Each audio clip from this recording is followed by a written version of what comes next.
오늘 함께 보실 말씀은 누가복음 15장 11절로 24절까지 말씀입니다.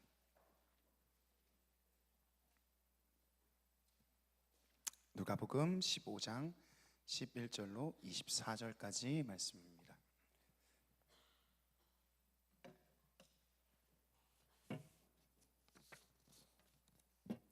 우리 다 차신 줄 알고요. 교독하겠습니다. 또 이르시되 어떤 사람에게 두 아들이 있는데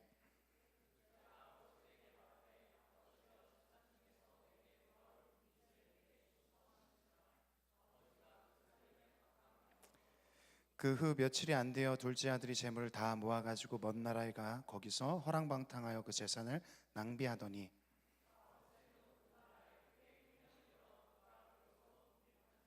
가서 그 나라 백성 중 한 사람에게 붙어 사니 그가 그를 들로 보내어 돼지를 치게 하였는데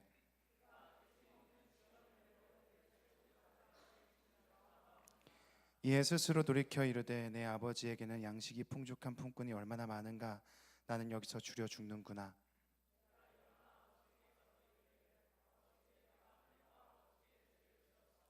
지금부터는 아버지의 아들이라 일컬음을 담당하지 못하겠나이다. 나를 품꾼의 하나로 보소서 하리라 하고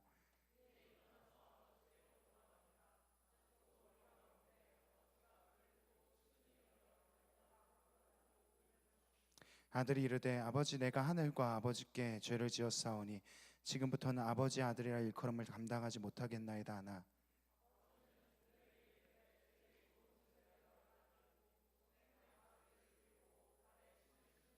그리고 살진 송아지를 끌어다가 잡으라. 우리가 먹고 즐기자.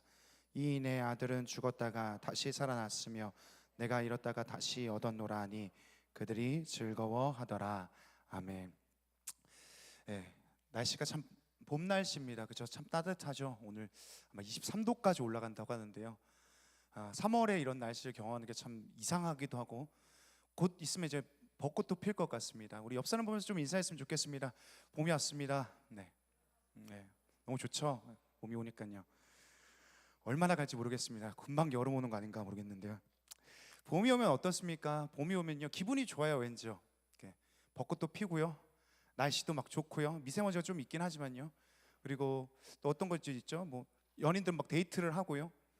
또 봄에는 산책하기가 참 좋은 날씨잖아요. 새싹들도 피고요. 이렇게 하면 보기도 너무 좋고요.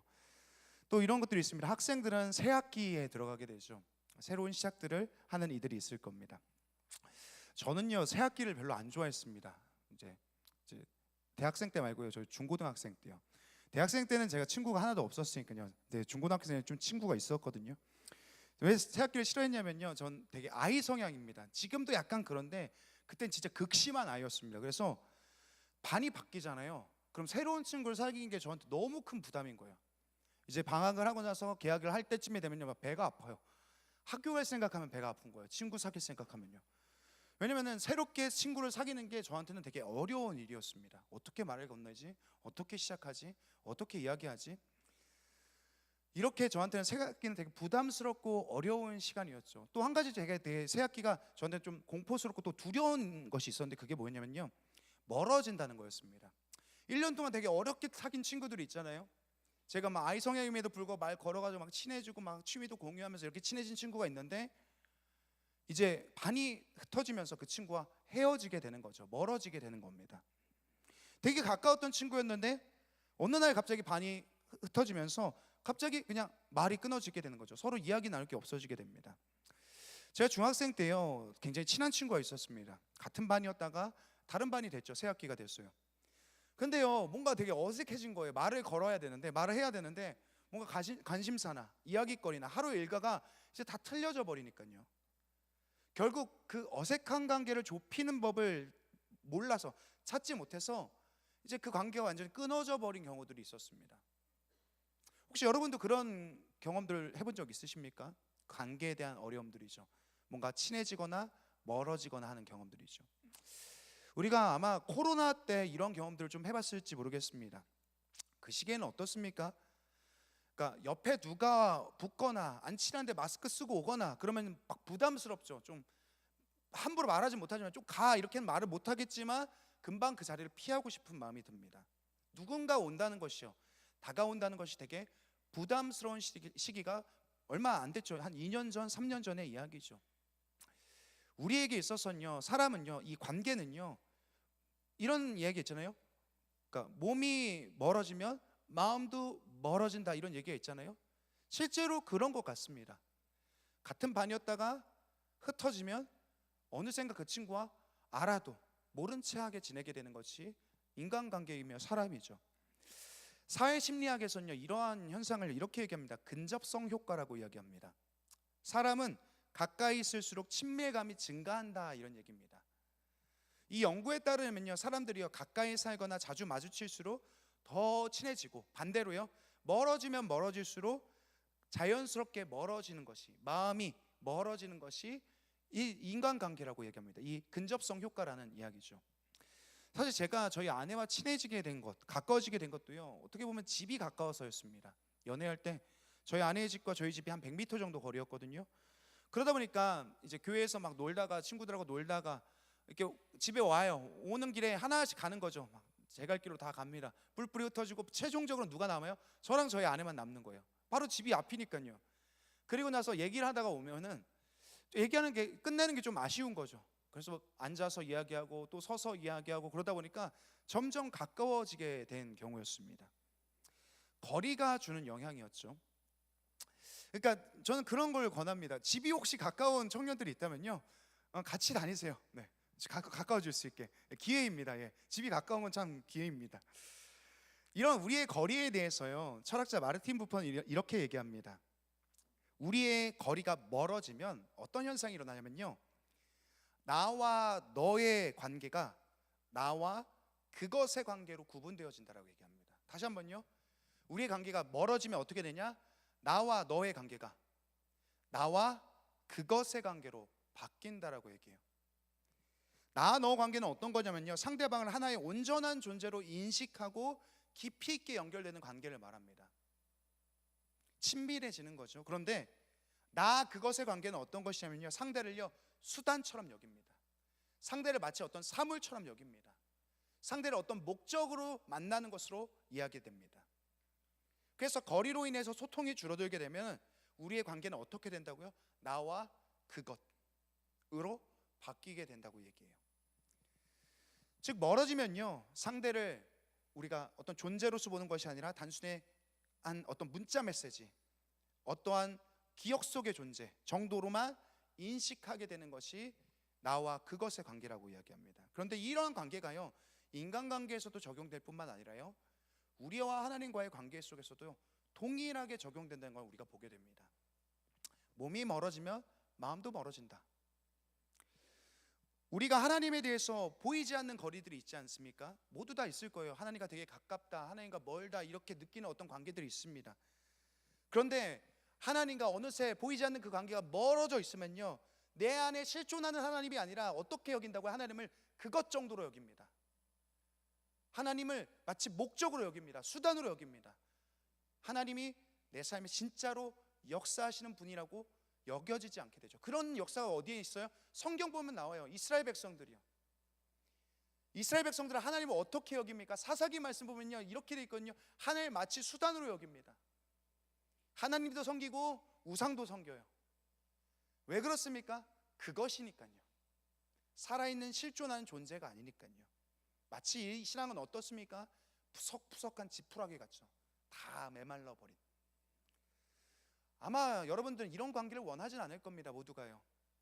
좀 더 생동감 있는 살아있는 관계들을 원하겠죠. 그런데 이렇게 벌어진 관계가 좀 좁혀지면 좋겠는데, 이 예배 나와서 좀 좁아지고 싶어서 나와왔는데 쉽사리 그게 잘 되지 않는다는 거예요. 마치 제가 중학생 때 그 관계를 어떻게 회복돼야 되는지 몰랐던 것처럼요. 어쩌면 점점 더 멀어져 가는 것처럼 느껴지는 것이 우리의 신앙의 모습일지도 모르겠습니다. 오늘 우리가 읽은 누가복음 15장의 이야기는요, 아마 여기 있는 대부분의 사람들이 잘 아는 본문일 겁니다. 얼마나 많이 들었습니까? 아마 여러분이 어렸을 때부터 교회를 다녔다면요, 수십 번은 들었을 겁니다. 그 중에 둘째 아들에 대한 이야기잖아요. 그 이야기는요, 더 많이 들었을 겁니다. 근데 사실 오늘 이 이야기는요, 두 아들이 중심 인물이에요. 첫째 아들과 둘째 아들이 중심 인물이지만 실제로는요, 아버지에 대한 이야기입니다. 아들을 잃어버린 아버지. 누가복음 15장, 오늘 이 이야기뿐만 아니라 그 앞뒤의 구절들을 보게 되면요, 15장 전체에서는요 예수님이 세 가지 이야기를 하십니다.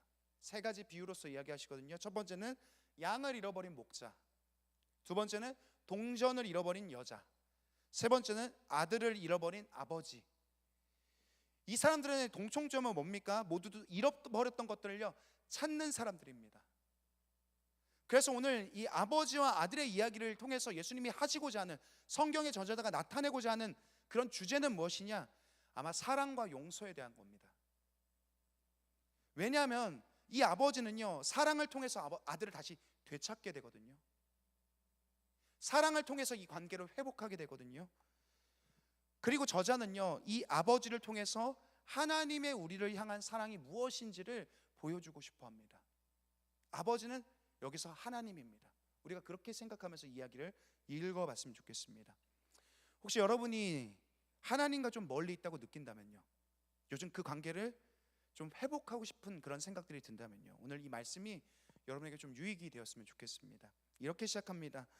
누가복음 15장 11절 12절인데 한번 띄워주시겠어요? 같이 한번 읽어보겠습니다. 또 이르시되 어떤 사람에게 두 아들이 있는데 그 둘째가 아버지에게 말하되 아버지여 재산 중에서 내게 돌아올 분깃을 내게 주소서 하는지라. 아버지가 그 살림을 각각 나누어 주었더니. 어떤 사람에게 아들이 있었다라고 얘기합니다. 그 중에 둘째 아들이요 아버지에게 이런 이야기를 하죠. 아버지 재산 중에 내게 돌아올 분깃을 주십시오. 여기서 분깃이라는 것은요 그가 상속받을 유산을 이야기합니다. 근데 사실 알죠? 이거 되게 무례한 얘기라는 겁니다. 지금도 무례한 얘기지만 이 당시에는요 훨씬 더 무례한 얘기였습니다. 왜냐하면요 이 당시의 문화와 풍습 속에서 살아있는 아버지에게 유산을 달라는 얘기는 뭐냐면요 이런 거예요. 더 이상 못 참겠으니까 주세요, 이런 거예요. 기다리길 계속해서 기다렸는데, 아버지 죽길 기다렸는데 좀 이제 그만 좀 주세요, 이런 얘기입니다. 사실 어떻게 보면 이 얘기는요 저주예요. 아버지 좀 죽었으면 좋겠습니다. 아버지 좀 돌아가셨으면 좋겠어요. 기다리다 지쳤어요 아버지, 이런 얘기입니다. 그런데 이 이야기를 들은 아버지는 어때요? 그 아들이 원하는 대로 해줍니다. 저는 이 말씀을 보면서요 이 말씀에 나타난 이 둘의 모습이 참 좀 비정상적이라고 생각했습니다. 먼저 첫 번째, 아들은 어때요? 아버지에 대한 존중이 보이지가 않습니다. 인격적으로 여기지 않아요. 마치 죽은 존재처럼 여기죠. 두 번째 뭡니까? 이 아버지에 대해서죠. 아버지는 어떻습니까? 보통의 부모들에게 보이는 자식에 대한 통제 욕구가 보이지가 않습니다. 어떤 거냐면요 이런 거예요. 보통 아들들은요 아버지를 두려워합니다. 아버지에게는요 영향력이 있죠. 아이가 어렸을 때부터 아이에게 아버지는 어떤 존재입니까? 가장 강한 존재 아닙니까? 저희 서준이에게 저는요 그런 존재거든요. 가장 힘이 있죠. 죄송하지만 저희 서준이에게 저는 되게 멋있는 사람이죠. 진짜예요. 아빠처럼 되고 싶어라고 얘기해요. 저희 서준이에게서는요 어쩌면 되게 존경스러운 사람일지 모르겠습니다. 아버지는요 자녀들에게 영향력이 있습니다. 그런데 오늘 이 아버지는 어떻습니까? 자기의 힘을 아들에게 행사하지 않아요. 그 영향력을, 통제력을 쓰지 않습니다. 아마 저라면 이랬을 겁니다. 아들이 원하는 대로 해주는 게 아니라 뺨을 날렸겠죠. 이 새끼야 뭐라고 이렇게요. 어떻게 내버려 둡니까? 저주를 하는데요. 근데 이 아버지는 어떻게 하죠? 원하는 대로 해줬다. 이해가 되지 않죠. 근데 그래서 어떻게 합니까? 말씀을 보니까요 이 아버지는 그의 몫에 해당하는 살림을 주었다. 살림. 이 살림이라는 단어는 어떤 거냐면요 생명이라는 단어와 동일어입니다. 살림은 생명이다. 그러니까 이게 무슨 얘기입니까? 아버지에게 있어서는요 이 재산이라는 건요 아들은 너무 쉽게 요구하지만 아버지에게 있어서 이건 생명과 같은 겁니다. 어떤 돈이겠어요? 자기의 젊은 날을 다 바쳐 얻어낸 거 아닙니까? 생명을 다해서 모아온 그 귀중한 재산 아닙니까? 그것을 아들이 요구했고 아버지는 이 아들에게 준 겁니다. 보통 아버지들은요 자기 아들이 어떤지 잘 압니다. 그려져요 대충요. 이 아들이 이것을 요구했을 때요 아버지는 떠오르지 않았겠어요? 이 아들이 어떻게 살지, 자기의 생명과 같은 것을 전해줬을 때 이 아들이 어떻게 이것을 낭비하게 될지, 이 아버지는요 이 아들에 대해서 알고 있습니다. 그럼에도 불구하고 아들에게 주죠. 이 재산을 물려받게 된, 유산을 받게 된 아들은 어떻게 합니까? 오늘 말씀해 보니까 먼 나라로 갔다 이렇게 얘기합니다. 먼 나라는 어디일까요? 아마 자기가 갈 수 있는 가장 먼 곳이었을 겁니다. 가장 먼 곳이요. 얼마나 멀었을까요? 성경학자들은 이렇게 얘기합니다. 그가 간 곳이 아마 외국이었을 거다. 배를 타고 갔던, 뭐 말을 타고 갔던, 낙타를 타고 갔던, 걸어서 갔던 엄청나게 먼 곳이죠. 그렇다면 왜 먼 곳으로 갔습니까? 뻔하죠. 아버지의 통제가 없는, 아버지의 간섭이 없는, 누군가의 시선이 없는, 아버지의 영향력이 없는, 신경 쓰지 않아도 되는 그곳으로 아들이 간 겁니다. 더 이상 나를 내버려둬 이런 거죠. 건드리지 마 이런 겁니다. 이 아들은요, 아버지의 생명과 같은 재산을 가지고 그 먼 나라로 가게 됩니다. 그리고 나서 어떻게 됐습니까? 13절에 보니까 이렇게 표현합니다. 허랑방탕했다. 허랑방탕이라는 것이 어떤 것입니까? 이 단어는요, 우리 농사, 아마 시골에 할머니가 계시는, 할아버지가 계시는, 그럼 농사를 지으시는 그런 뭐 고향이 있으시면요 알 겁니다. 키라는 게 있어요. 키, 이렇게 바구니처럼 생긴 거거든요. 그걸요 곡식을 다 걷어든 다음에 이렇게 해요. 그걸 뭐라면 키질이라고 하거든요. 농사철이 되면요 할머니들은요 이렇게 키질을 합니다. 이렇게요. 그래서 이걸 통해서 뭐하냐, 곡식이 아닌 쭉정이들을 걸러내는 겁니다. 가벼운 것들은 다 날아가게요. 여기서 허랑방탕이라는 단어는요 이 키질과 동일한 단어입니다. 이 아들이 돈을 어떻게 하냐면요 키질하는 거예요. 확 날리는 거예요. 슈 이렇게 뿌리면서 다닌 거예요. 그 정도로 물 쓰듯 돈을 쓴 겁니다. 얼마나 해프게 썼는지요. 허랑방탕이라, 키질이라고 표현하죠. 아버지의 생명과 같은 거잖아요. 그걸 그렇게 낭비합니다. 그리고 나서 우리가 아는 것처럼요 이 아들은 어떻게 됩니까? 곧 빈털터리가 됐다 이렇게 성경이 얘기합니다. 누가복음 15장 14절이거든요. 우리 한번 띄워주시겠어요? 같이 한번 읽어보도록 하겠습니다.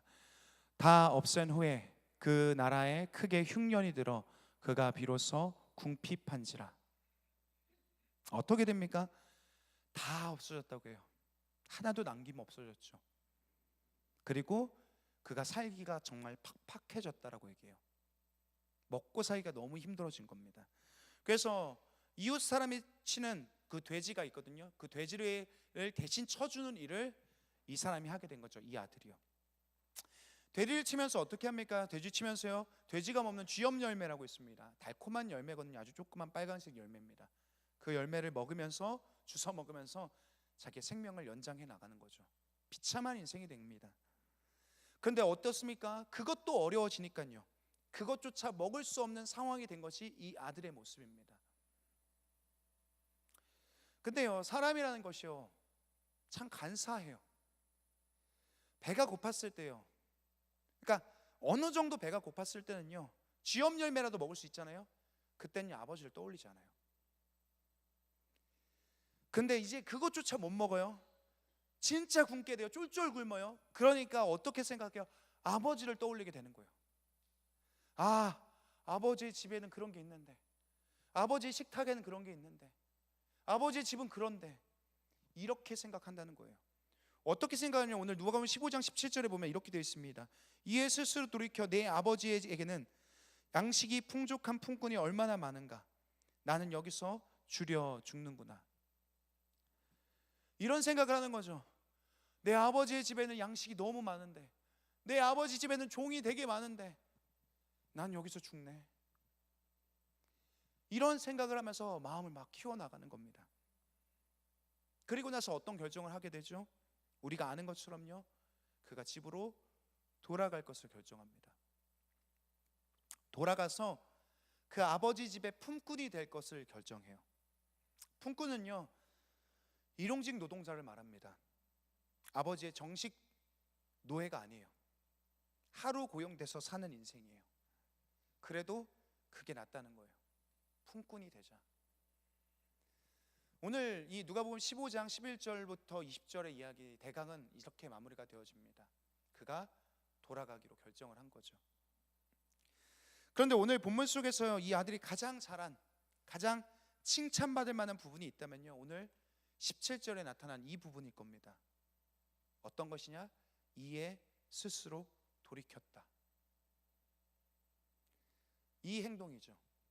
스스로 돌이켰다. 이 단어에 대해서 보면요, 우리가 멀어졌던 하나님과의 관계가 어떻게 다시 가까워질 수 있는지, 우리 보이지 않는 하나님과의 멀어진, 몸과 마음이 멀어진 그 관계가 어떻게 다가갈 수 있게 됐는지를 이 말씀을 통해서 우리가 발견하게 됩니다. 여기서 스스로 돌이켜라고 되어 있는데요, 여기 이 NIV 성경을 보면요, 이 단어를요 이렇게 번역합니다. 제가 영어로 읽어드릴게요. 긴장되네요. 이렇게 침을 바르고, When he came to his senses. 네. 이게 어떤 거냐면 우리말로 하면 이겁니다. 제정신을 차리다요. 스스로 돌이켰다는요, 우리말로 직역하면 이겁니다. 정신을 차려서 보니, 정신을 차려보니. 정신 차렸다는 게 어떤 겁니까? 뭐 이런 거죠. 자다가 알람이 삐리 울려요. 그럼 어떻게 해요? 하고 일어나죠. 아침에 몇 시야 이렇게 보잖아요. 그 다음에 그럼 정신이 없어요. 그러다가 샤워하고 커피 한 잔 마시고 그러면 정신이 막 차려지죠. 좀 살 것 같다 이러잖아요. 그 전에는 어떻습니까? 전화를 막 받아도 막 횡설수설해요. 무슨 말 하는지 모르겠어요. 막 왱아해요. 뭔가 막 하려고 하는데 계속 막 빗나가요. 막 일을 하려고 해도 막 안 되고요. 그런데 샤워하고 커피 마시고 밥도 먹고 그러면요, 정신이 들기 시작하죠. 이제 제대로 된 생각과 말을 할 수 있게 됩니다. 이게 정신을 차리는 거죠. 이 아들이 어떻습니까? 마치 전에는요 혼미한 것처럼 그런 거예요. 어떻게 하는지 모르는 거야. 막 횡설수설하는 거죠.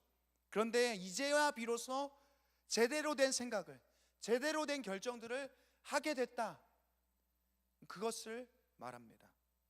그렇다면요, 그가 무슨 생각을 하게 된 겁니까?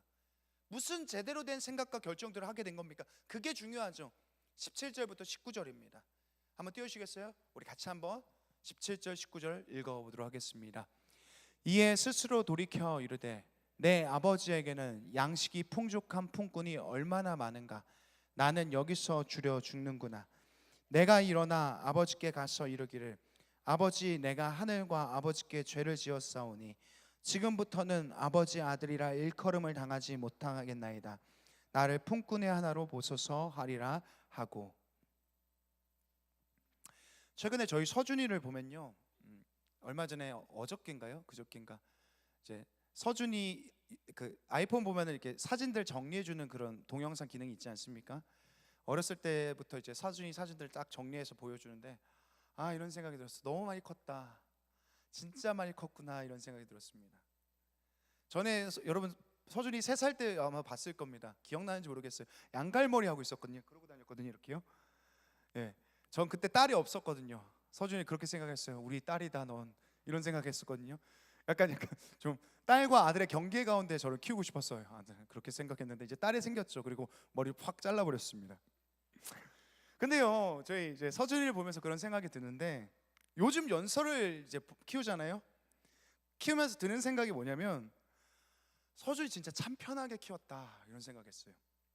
왜냐면요, 서준이는요 어렸을 때도 그렇지만 아기 때도 그렇지만 크가면서 힘들게 한 적이 없어요.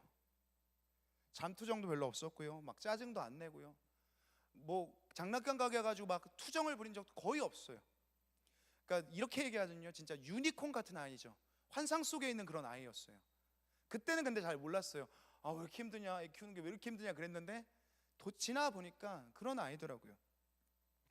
서준이가 연서 나이 때요, 얘는 그때 밤에 한 번도 안 깨고, 그러니까 한 9시쯤 잠에 들잖아요. 그러면 8시간을 그냥 내리잤어요. 통잠을 잔 거죠. 8시간, 10시간 정도 잤어요. 저희 아내랑 농담으로 그런 얘기했어요.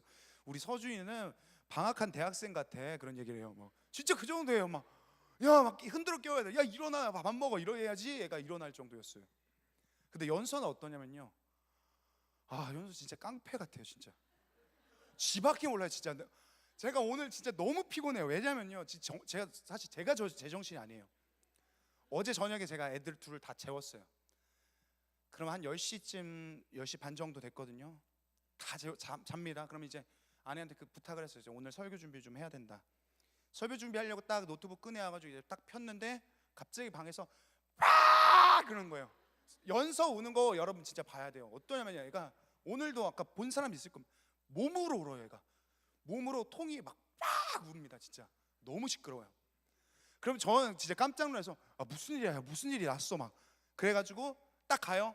막 화들짝 놀라가지고 가서 문을 열고 딱 보면은 이렇게 웃고 있어요. 이렇게 웃고 있어요. 그러면요, 이런 거예요. 이거 어떻게 얘기하는 거 이런 거죠. 왔어, 내가 너 불렀어. 왜 늦게 와? 내가 소리 이렇게 질렀는데. 막 그럼 1차로 빡치죠. 그러면요 1시간 놀아줘야 돼요. 막 놀고 막 둥가둥가 하고. 스쿼트 이렇게 하는 거 있거든요. 스쿼트를 거의 한 1시간 넘게 이렇게 해줘요.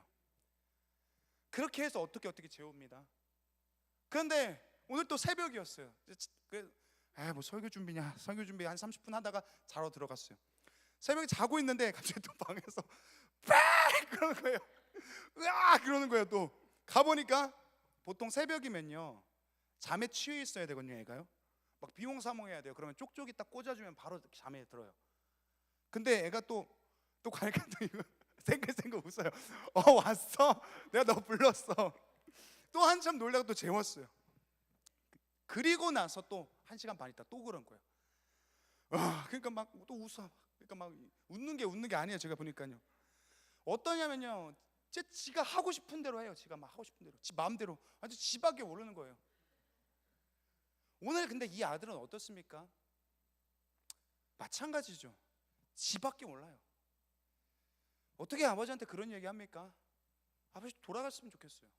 너무 기다리고 있어요. 아버지 왜 이런 얘기를 하죠? 지 밖에 모르니까요. 근데 오늘 아들이 정신을 차리고 나서 보니까요 오늘 17절부터 19절 가운데 반복되어지는 한 가지 단어가 있는데 그게 뭐냐면요 아버지라는 단어입니다. 아버지요. 무슨 얘기를 해요? 이런 얘기를 하죠. 내 아버지의 집은 풍성한데, 내 아버지의 집엔 품꾼이 많은데, 내 아버지는 어떤데? 이게 무슨 얘기냐면 이런 겁니다. 지금까지 이 아들은요 자기밖에 몰랐잖아요. 그런데 뭐예요? 고생도 하고 힘들고 어려워지니까 아버지가 생각나는 거예요. 아버지를 생각하게 돼요. 내가 지금까지 누려왔던 것이 그냥 당연한 거라고 생각했는데, 내 거라고 생각했는데 그게 아니라 내 아버지가 풍성해서였구나. 내 아버지가 그래서였구나. 내가 어떻게 아버지한테 그런 말을 할 수 있었지? 내가 아버지께 죄를 졌네. 아버지가 나한테 얼마나 실망을 했을까? 아버지가 나를 품꾼이라도 삼아줬으면 좋겠다. 처음으로 아버지의 입장을 생각해요. 아버지에 대해서 생각해요. 아버지의 풍성함을 생각하고 아버지의 마음을 이해하려고 합니다. 그래서 내가 아버지께 얼마나 큰 잘못을 했는지 알게 돼요. 나는 아들의 자격이 없다 이렇게 생각하는 거죠. 여러분 회개라는 건요 이런 겁니다. 회개랑 후회는 다릅니다. 후회는 뭐예요? 자기 행동에 대한 안타까움입니다. 이런 거죠. 오늘 안 됐네, 오늘 실패했네, 오늘 못 살았네, 오늘 불가능했네.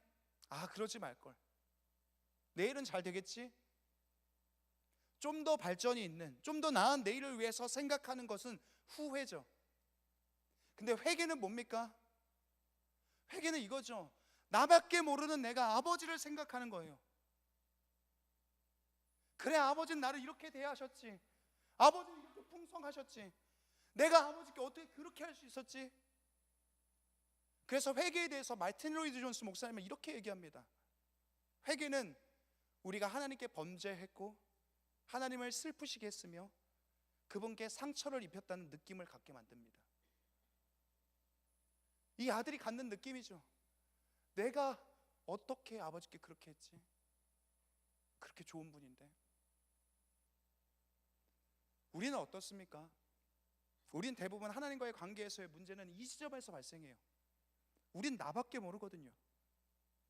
내가 하고 싶은 대로, 내가 원하는 대로, 내가 결정하고 내 욕심대로 살아가는 게 우리입니다.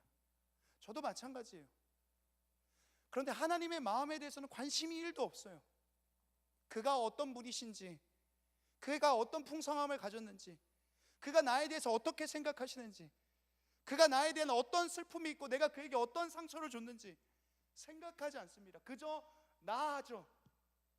나를 위한 결정, 나를 위한 생각, 나를 위한 행동, 그저 나밖에 몰라요.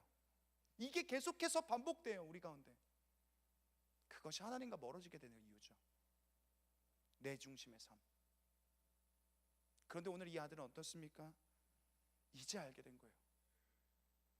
제대로 생각하게 된 거죠. 아버지는 그런 분이셨구나. 내가 아버지께 그렇게 했어야 됐구나. 이 아들의 생각이죠. 근데 이 생각이요, 그냥 생각에서 머무렀던 것이 아니라 오늘 20절 말씀을 보니까 이렇게 되어 있습니다. 행동으로 나타납니다. 그가 방향을 바꿔요. 자리에서 일어났다고 해요. 그리고 돌아갔다고 얘기합니다. 이것이 아주 중요한 포인트입니다. 우리가 깨닫는 건 다 합니다. 그래, 아버지 그렇지. 오늘 이 예배했어요. 찬양 가운데 했어요. 기도한 가운데 했어요. 그래, 아버지 풍성한, 그래. 모두가 이렇게 깨닫긴 하거든요. 그런데 집에 가면 어때요? 그대로예요. 원상복귀되죠. 돌아가진 않아요. 그냥 후회 수준으로 머무르게 되죠. 그러지 말아야지 그냥. 그런데 오늘 이 아들은 일어나서 돌아가요. 방향 전환이 있습니다. 그리고 나서 오늘 서두에서 말씀드렸던 것처럼요, 이 비유의 핵심은요, 하나님의 사랑과 용서라고 말씀드렸잖아요. 아들이 돌아갑니다. 중요한 건 뭐예요? 진짜 중요한 건요, 돌아가는 것까지는 그래요, 좋습니다. 그런데 진짜 중요한 건 뭡니까? 아버지가 아들을 받아줘야 됩니다. 용납해 주셔야 되죠. 아들이 깨닫고 돌아가면 아버지가 좀 안아줘야 되죠. 그래야 이 관계가 회복될 수 있는 거 아닙니까? 일방적인 게 아니니까요. 그래서 오늘 이 아버지의 반응이 참 중요합니다. 이것을 우리가 좀 깊이 있게 살펴봤으면 좋겠습니다. 20절 말씀입니다. 우리 같이 한번 읽어보도록 하겠습니다. 이에 일어나서 아버지께로 돌아가니라. 아직도 거리가 먼데 아버지가 그를 보고 측은히 여겨 달려가 목을 안고 입을 맞추니. 오늘 20절 말씀이요, 제가 여러분과 가장 나누고 싶었던 부분이었습니다. 여기 말씀을 보면 이렇게 되어 있죠. 아버지께 돌아갑니다. 아직도 거리가 먼데. 어때요? 멀어요. 멀죠. 근데 오늘 누가복음 저자는요, 의도적으로 아버지와 아들과의 거리를 나타내고 싶어 해요. 아까 11절에서 어땠습니까? 아들이 먼 나라로 갔다 이렇게 얘기해요. 멀다. 그냥요 이렇게 얘기할 수 있잖아요. 좀 떨어졌다, 좀 여행을 갔다, 다른 나라로 갔다, 떠났다 이러면 되잖아요. 근데 의도적으로 먼이란 단어를 씁니다. 먼 나라로 갔다. 또 여기서 마찬가지죠. 아직도 거리가 멀다. 서로 간의 거리가 멀리 있다는 것을 보여주고 싶어 합니다. 나타내고 싶어 하죠. 오늘 이 두 사람의 물리적 거리는 어떻습니까? 어쩌면요 수일을 배를 타고 와야 되는 그런 거리일지 모르겠습니다. 아니면 수십 일을 걸어서 와야 될지 모르는 그런 거리일지 모르겠어요. 그 먼다는 것이 얼만큼인지 모르니까요. 관계적으로는 어떻습니까? 멀죠. 아들과 아버지의 마음이 멉니다. 아들은 어떻게 생각해요? 내가 아버지께 받아들여질 수 있을까? 내가 아버지께 용납되어질 수 있을까? 그저 품꾼이면 괜찮지 않을까? 이런 생각들을 하죠. 이 아들은 자기 아버지를 모욕했고요, 아버지의 생명과 같은 것들을 탕진했습니다. 자기가 너무 문제가 많다라고 생각해요. 엉망이라고 생각합니다. 멉니다. 육체적으로도 멀고 마음으로도 멀어요. 그래서 너무 민망한 나머지 아버지의 품꾼이라도 삼아주시면 감지덕지겠다, 그러면서 돌아가고 있는 거죠. 자격이 없으니까요. 그래서 성경은요, 이 아들이 집으로 돌아가고 있는 이 거리에 대해서 한마디로 뭐냐? 멀다라고 얘기하는 거예요. 몸도 멀고 마음도 멀다. 그런데 오늘 우리 이 말씀 속에서 아버지를 봐야 되죠. 15장 20절 다시 한번입니다. 띄워주세요. 제가 읽겠습니다. 이에 일어나서 아버지께로 돌아가니라. 아직도 거리가 먼데 아버지가 그를 보고 측은히 여겨 달려가 목을 안고 입을 맞추니. 오늘 성경은요, 이 두 사람의 먼 거리를요 마치 한 발자국처럼 표현해요.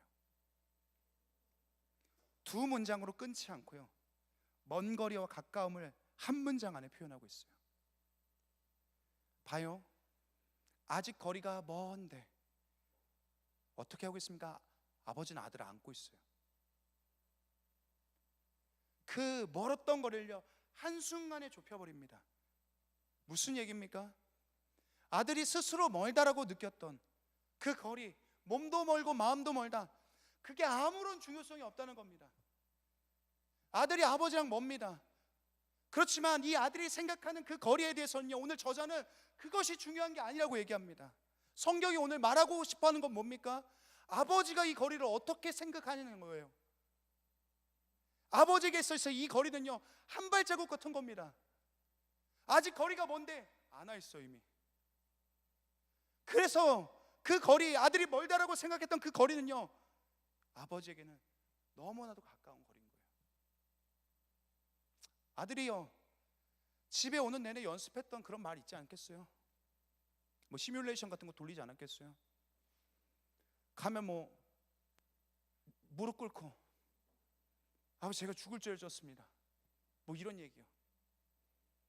그런 생각들을 계속하면서 오지 않았겠어요? 무슨 말 해야 되지? 무슨 말 해야 되지? 그 고백의 말을 한마디도 하기도 전에 그 아버지는 어때요? 그의 목을 팔로 안고 감고 안아서 그를 부둥켜 안아 울고 있죠. 그에게 입을 맞춥니다. 그게 가까이 다가와 있죠. 회개라는 것은 그래요. 우리가 어떤 말을 하느냐가 중요하지가 않아요. 아버지의 사랑은요 고백을 조건으로 하지 않습니다. 내가 어떤 휘황찬란한 말을 할지라도, 내가 어떤 준비된 언어를, 정제된 언어를 할지라도 그것이 중요한 것이 아니라 우리가 무슨 말을 하기도 전에 아버지는 그것을 안다는 거예요. 오늘 이 아버지가 이 아들을 용납하는 데 있어서 얼마나 적극적이신지 한 단어로 표현하는데 그것이 무엇이냐, 오늘 20절에 보면 달려가다라는 단어입니다. 측은히 여겨서 달려가다. 이 단어는요 운동선수가 다른 박질할 때 사용되어진 특별한 단어입니다. 아버지가 아들을 발견했습니다. 그리고 아들을 향해서 달리기 시작해요. 오늘날도요 중년 남성들이요 50대 이상의 아저씨들이 길거리에서 달리는 거 본 적 있습니까? 운동복 입고 달리는 거 말고요, 그냥 일반 옷차림을 입고 뛰는 분들 본 적 있습니까? 저도 그렇지 않거든요. 길에서 안 달립니다. 왜냐하면 체신이 없다라고 생각하기 때문에요. 이 당시도 마찬가지입니다. 중동 지역입니다. 2000년 전이에요. 20세 이상이 되면 남성은요 뛰지 않아요. 왜냐하면 그들은 명예를 생명처럼 여기거든요. 근데 이 아버지가 달렸다는 것은요 자기의 명예를 떨어뜨리는 거예요. 아버지는 근데 달릴 뿐만 아니라 이 아들을 위해서 달렸죠. 아들 때문에 달렸죠. 이게 뭘 얘기하냐면요, 이 동네 사람들 다 알고 있어요. 이 아들이 자기 아버지 저주하고 떠난 아들인 거 다 알고 있어요. 이 아들이 자기 아버지 재산 다 탕진한 거 다 알고 있어요. 거짓골하고 돌아오는 거 다 알고 있어요. 그러니까 이 아버지를 향해서 뭐라고 얘기해요? 아이고 그 아들 그거 뭐가 귀하다고 저러고 있어. 손가락질 하는 거죠. 그걸 견디면서 달리는 겁니다. 자기 재산도 버렸어요. 자기 명예도 버렸어요. 오늘 이 아버지의 마음이 뭔지 우리가 알 수 있죠. 이 아버지는요 자기 아들을 되찾기 위해서 그냥 오니까 받아준 게 아니라 버려서 포기해서 이 아들을 받아주는 거예요. 하나님의 모습은요 오늘 이 말씀 가운데 나타난 아버지의 모습과 닮아 있어요. 그는 우리와 가까이 하길 원하시는 아버지입니다. 그런데 이 아버지는 우리와 그 멀어진 그 거리를 가까이 하기 위해서 스스로를 수치의 자리로, 스스로를 불명예의 자리로, 스스로를 포기의 자리로서 자기의 생명 같은 것들을 내어줄지라도요 그럼에도 불구하고 우리를 되찾기 원하시는 것이 이 아버지의 모습이다라고 성경은 보여줍니다. 사랑하는 청년 여러분, 여러분이 여러분 스스로를 하나님과의 관계 속에서 어떻게 생각하는지 각자가 다 다를 겁니다. 어떤 사람들은요 너무 좋을지 모르겠어요. 요즘요 봄날 같은 거죠. 너무 기분 좋고 바람이 불고 가만히만 있어도 하나님의 음성이 내 가운데 들리는 것 같은 사람들도 있을 거예요. 또 어떤 사람들은요, 오늘 이 아들처럼요, 나는 너무 엉망이고 나는 문제가 많고 나는 그저 하나님 앞에서 그냥 품꾼 정도의 사람이고 나는 부족하다, 물리적으로도 멀고 관계적으로도 너무나도 멀다, 스스로 검다라고 여기는 사람들 여기 있을지 모르겠습니다. 그런데 오늘 이 아버지를 좀 떠올렸으면 좋겠습니다. 누가복음 15장을 통해서 하나님께서 어떤 아버지, 자기가 어떤 아버지인지를 보여주고 싶으신지 한번 보십시오. 그는 자기를 던져서 아들을 찾아오는 아버지입니다. 자기를 포기해서 여러분과의 관계를 좁히기를 원하시는 아버지입니다. 이 아들의 훌륭한 점은 뭐였습니까? 아버지를 생각하는 거였죠. 회개는 어렵지 않습니다. 여러분의 관계를 회복하는 것은 어렵지 않아요. 그저 여러분이 있는 지금에서 아버지를 떠올리기 시작하는 거예요. 거기가 출발입니다. 나밖에 모르는 삶에서 이제 벗어나 다시 아버지를 생각하는 겁니다. 그러면 어때요? 어떻게 됩니까? 그러면 아버지가 우리를 위해 달려주시고 있다는 것을 오늘 성경은 말해주고 있습니다. 요즘 어떻습니까? 봄은요, 뭔가 생동감 있는 날씨기도 합니다. 그런 계절이기도 하죠. 그렇지만 참 건조하기도 합니다. 봄은 우리에게 무미 건조함을 주기도 해요. 우리의 신앙이 요즘 어떻습니까? 생동감 있습니까? 아니면 봄이 주는 그런 건조함 같은 것들을 느끼고 있습니까? 어떤 맛도, 어떤 향도, 어떤 생기도 혹시 없지 않습니까? 그런데 우리 신앙은요, 절대로 그렇지 않아요. 맛이 있어요. 향도 나야 합니다. 생기가 느껴져야 돼요. 하나님과 가까이 있을 때 여러분이 경험하게 될 그런 것들입니다. 왜냐하면 이 신앙의 본질은요, 사랑의 관계이기 때문입니다. 지식이 아니에요. 그저 예배에 와서 무언가 성경의 어떤 한 조각을 듣고 돌아가서 시든 낙엽처럼 그걸 품고 살아가는 것이 아니라 이 신앙의 본질은 사랑의 관계입니다. 느낄 수 있어야 되고 경험할 수 있어야 됩니다. 만약 여러분의 오늘의 신앙이요, 무미 건조하다고 느낀다면요, 다시금 여러분이 아버지를 떠올렸으면 좋겠습니다. 그의 풍성함을, 아버지의 마음을, 아버지의 어떠함을. 나는 거리를 좁힐 수 없지만요, 아버지는 그 거리를 좁혀서 다가오실 수 있습니다. 그가 우리를 찾아오실 때까지 우리가 그 방향을 돌이키기만 한다면 하나님께서는 여러분에게 선하셔서 여러분의 그 먼 거리들을 가까이 좁혀서 마치 한 발자국처럼 그것을 여기며 여러분에게 다가오실 줄 믿습니다. 우리 함께 찬양하고요, 우리 이것을 위해서 함께 기도하도록 하겠습니다.